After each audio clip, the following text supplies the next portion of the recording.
घोटाणा येथे श्री मल्लिकार्जुन यात्रोत्सवाचा उत्साह, भाविकांची मोठी मांदियाळी.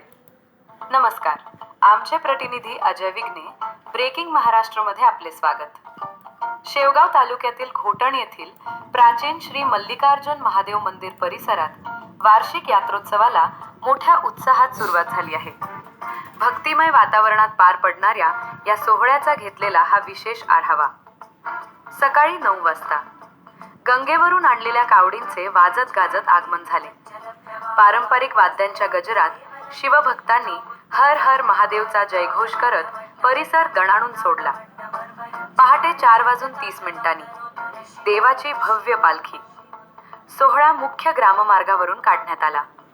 यामध्ये मोठ्या संख्येने ग्रामस्थ आणि भाविक सहभागी झाले होते. मुख्य आकर्षण भगवान शंकर आणि माता पार्वती यांचा पारंपरिक विवाह सोहळा मोठ्या थाटामाटात संपन्न झाला. यावेळी करण्यात आलेली आकर्षक आतषबाजी भाविकांच्या डोळ्यांचे पारणे फेडणारी ठरली. सांस्कृतिक कार्यक्रम यात्रोत्सवानिमित्त भजन, कीर्तन आणि विविध धार्मिक कार्यक्रमांचे आयोजन करण्यात आले असून नामांकित कलाकारांनी आपली सेवा रुजू केली आहे. या यात्रोत्सवामुळे घोटण नगरीत सध्या आनंदाचे आणि चैतन्याचे वातावरण पाहायला मिळत आहे. आपण पाहत आहात ब्रेकिंग महाराष्ट्र न्यूज.